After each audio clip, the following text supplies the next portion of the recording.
The 12th law. Use selective honesty and generosity to disarm your victim. Judgment. One sincere and honest move will cover over dozens of dishonest ones. Open-hearted gestures of honesty and generosity bring down the guard of even the most suspicious people. Once your selective honesty opens a hole in their armor, you can deceive and manipulate them at will. A timely gift, a Trojan horse, will serve the same purpose. Observance of the law. Sometime in 1926, a tall, dapperly dressed man paid a visit to Al Capone, the most feared gangster of his time. Speaking with an elegant continental accent, the man introduced himself as Count Victor Lustig. He promised that if Capone gave him $50,000, he could double it. Capone had more than enough funds to cover the investment, but he wasn't in the habit of entrusting large sums to total strangers.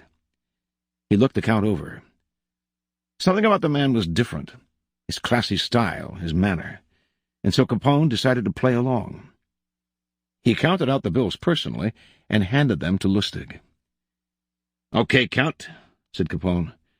"Double it in 60 days, like you said." Lustig left with the money, put it in a safe deposit box in Chicago, then headed to New York, where he had several other money-making schemes in progress. The $50,000 remained in the bank box untouched. Lustig made no effort to double it. 2 months later he returned to Chicago, took the money from the box, and paid Capone another visit. He looked at the gangster's stony-faced bodyguards, smiled apologetically, and said, "Please accept my profound regrets, Mr. Capone.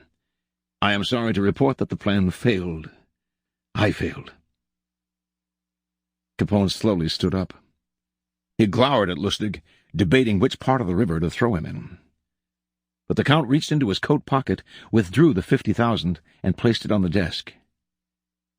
"Here, sir, is your money to the penny. Again, my sincere apologies. This is most embarrassing. Things didn't work out the way I thought they would. I would have loved to have doubled your money for you and for myself. Lord knows I need it, but the plan just didn't materialize." Capone sagged back into his chair, confused. "I know you're a con man, Count," said Capone. "I knew that the moment you walked in here. I expected either $100,000 or nothing. But this, getting my money back, well—" "Again, my apologies, Mr. Capone," said Lustig, as he picked up his hat and began to leave. "My God, you're honest!" yelled Capone. "If you're on the spot, here's $5 to help you along." He counted out 5 $1,000 bills out of the $50,000. The Count seemed stunned, bowed deeply, mumbled his thanks, and left, taking the money. The $5,000 was what Lustig had been after all along. Interpretation. Count Victor Lustig, a man who spoke several languages and prided himself on his refinement and culture, was one of the great con artists of modern times. He was known for his audacity, his fearlessness, and, most important, his knowledge of human psychology.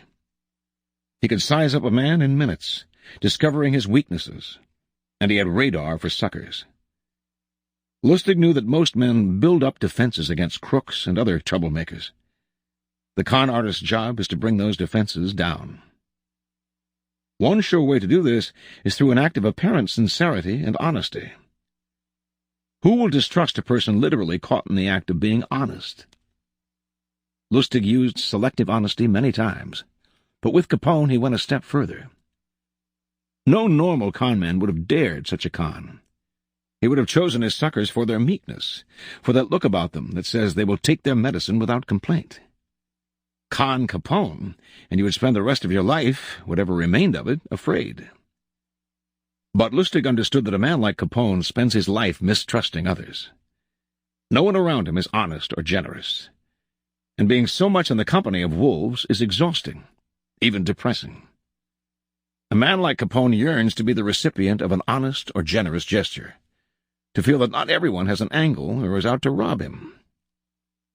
Lustig's act of selective honesty disarmed Capone, because it was so unexpected.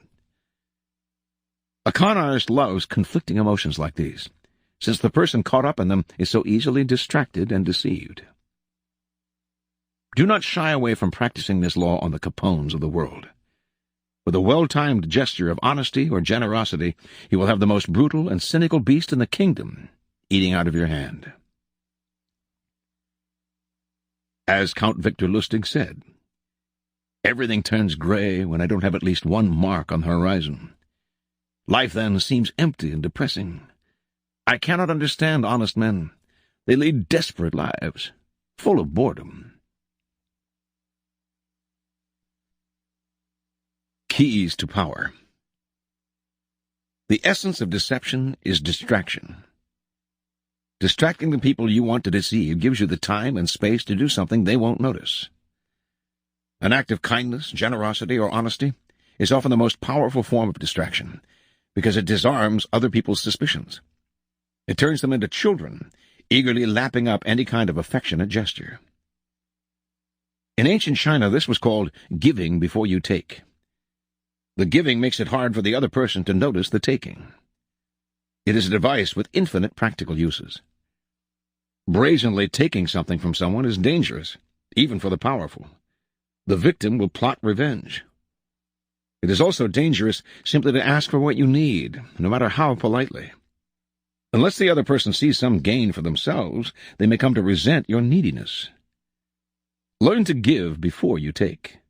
It softens the ground, takes the bite out of a future request, or simply creates a distraction.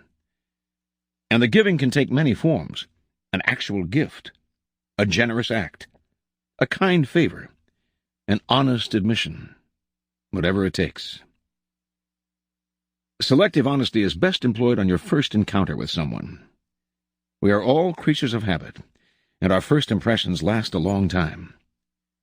If someone believes you are honest at the start of your relationship, it takes a lot to convince them otherwise. This gives you room to maneuver. Jay Gould, like Al Capone, was a man who distrusted everyone. By the time he was 33, he was already a multimillionaire, mostly through deception and strong-arming. In the late 1860s, Gould invested heavily in the Erie Railroad, then discovered that the market had been flooded with a vast amount of phony stock certificates for the company. He stood to lose a fortune and to suffer a lot of embarrassment. In the midst of this crisis, a man named Lord John Gordon offered to help. Gordon, a Scottish lord, had apparently made a small fortune investing in railroads. By hiring some handwriting experts, Gordon was able to prove to Gould that the culprits for the phony stock certificates were actually several top executives with the Erie Railroad itself. Gould was grateful. Gordon then proposed that he and Gould join forces to buy up a controlling interest in Erie. Gould agreed. For a while, the venture appeared to prosper. The two men were now good friends, and every time Gordon came to Gould asking for money to buy more stock, Gould gave it to him. In 1872, however, Gordon suddenly dumped all of his stock, making a fortune, but drastically lowering the value of Gould's own holdings. Then he disappeared from sight. Upon investigation, Gould found out that Gordon's real name was John Crowningsfield, and that he was the bastard son of a merchant seaman and a London barmaid. There had been many clues before then that Gordon was a con man, but his initial act of honesty and support had so blinded Gould that it took the loss of millions for him to see through the scheme. A single act of honesty is often not enough. What is required is a reputation for honesty, built on a series of acts, but these can be quite inconsequential. Once this reputation is established, as with first impressions, it is hard to shake. In ancient China, Duke Wu of Cheng decided it was time to take over the increasingly powerful kingdom of Hu. Telling no one of his plan, he married his daughter to Hu's ruler. He then called a council and asked his ministers, "I am considering a military campaign. Which country should we invade?" As he had expected, one of his ministers replied, "Who should be invaded?" The duke seemed angry and said, "Who is a sister state now? Why do you suggest invading her?" He had the minister executed for his impolitic remark. The ruler of Wu heard about this, and considering other tokens of Wu's honesty and the marriage with his daughter, he took no precautions to defend himself from Cheng. A few weeks later, Cheng forces swept through Wu and took the country, never to relinquish it. Honesty is one of the best ways to disarm the wary, but it is not the only one. Any kind of noble, apparently selfless act will serve. Perhaps the best such act, though, is one of generosity. Few people can resist a gift, even from the most hardened enemy, which is why it is often the perfect way to disarm people. A gift brings out the child in us, instantly lowering our defenses. Although we often view other people's actions in the most cynical light, we rarely see the Machiavellian element of a gift, which quite often hides ulterior motives. A gift is the perfect object in which to hide a deceptive move. Over 3,000 years ago, the ancient Greeks traveled across the sea to recapture the beautiful Helen, stolen away from them by Paris, and to destroy Paris's city, Troy. The siege lasted 10 years. Many heroes died, yet neither side had come close to victory. One day the prophet Calchas assembled the Greeks. "Stop battering at these walls," he told them. "You must find some other way, some ruse. We cannot take Troy by force alone. We must find some cunning stratagem." The cunning Greek leader, Odysseus, came up with the idea of building a giant wooden horse, hiding soldiers inside it, then offering it to the Trojans as a gift. Neoptolemus, son of Achilles, was disgusted with this idea. It was unmanly. Better for thousands to die on the battlefield than to gain victory so deceitfully. But the soldiers, faced with a choice between another 10 years of manliness, honor, and death on the one hand, and a quick victory on the other, chose the horse, which was promptly built. The trick was successful, and Troy fell. One gift did more for the Greek cause than 10 years of fighting. Selective kindness should also be a part of your arsenal of deception. For years, the ancient Romans had besieged the city of the Faliscans, always unsuccessfully. One day, however, when the Roman general Camillus was encamped outside the city, he suddenly saw a man leading some children toward him. The man was a Faliscan teacher, and the children, it turned out, were the sons and daughters of the noblest and wealthiest citizens of the town. On the pretense of taking these children out for a walk, he had led them straight to the Romans, offering them as hostages in hopes of ingratiating himself with Camillus, the city's enemy. Camillus did not take the children hostage. He stripped the teacher, tied his hands behind his back, gave each child a rod, and let them whip him all the way back to the city. The gesture had an immediate effect on the Faliscans. Had Camillus used the children as hostages, some in the city would have voted to surrender. And even if the Faliscans had gone on fighting, the resistance would have been half-hearted. Camillus's refusal to take advantage of the situation broke down the Faliscans' resistance, and they surrendered. The general had calculated correctly, and in any case he had nothing to lose. He knew that the hostage ploy would not have ended the war, at least not right away. By turning the situation around, he earned his enemies' trust and respect, disarming them. Selective kindness will often break down even the most stubborn foe. Aiming right for the heart, it corrodes the will to fight back. Remember, by playing on people's emotions, calculated acts of kindness can turn a Capone into a gullible child. As with any emotional approach, the tactic must be practiced with caution. If people see through it, their disappointed feelings of gratitude and warmth will become the most violent hatred and distrust. Unless you can make the gesture seem sincere and heartfelt, do not play with fire. Reversal. When you have a history of deceit behind you, no amount of honesty, generosity, or kindness will fool people. In fact, it will only call attention to itself. Once people have come to see you as deceitful, to act honest all of a sudden is simply suspicious. In these cases, it is better to play the rogue. Count Lustig, pulling the biggest con of his career, was about to sell the Eiffel Tower to an unsuspecting industrialist who believed the government was auctioning it off for scrap metal. The industrialist was prepared to hand over a huge sum of money to Lustig, who had successfully impersonated a government official. At the last minute, however, the mark was suspicious. Something about Lustig bothered him. At the meeting in which he was to hand over the money, Lustig sensed his sudden distrust. Leaning over to the industrialist, Lustig explained in a low whisper how low his salary was, how difficult his finances were, and on and on. After a few minutes of this, the industrialist realized that Lustig was asking for a bribe. For the first time, he relaxed. Now he knew he could trust Lustig. Since all government officials were dishonest, Lustig had to be real. The man forked over the money.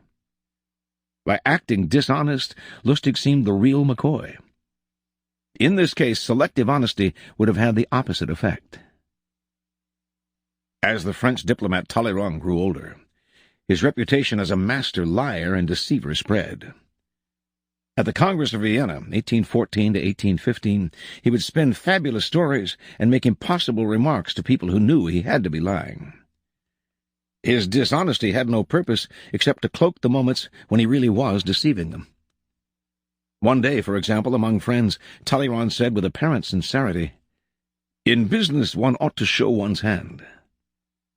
No one who heard him could believe their ears. A man who never once in his life had shown his cards was telling other people to show theirs. Tactics like this made it impossible to distinguish Talleyrand's real deceptions from his fake ones. By embracing his reputation for dishonesty, he preserved his ability to deceive. Nothing in the realm of power is set in stone. Overt deceptiveness will sometimes cover your tracks, even making you admired for the honesty of your dishonesty.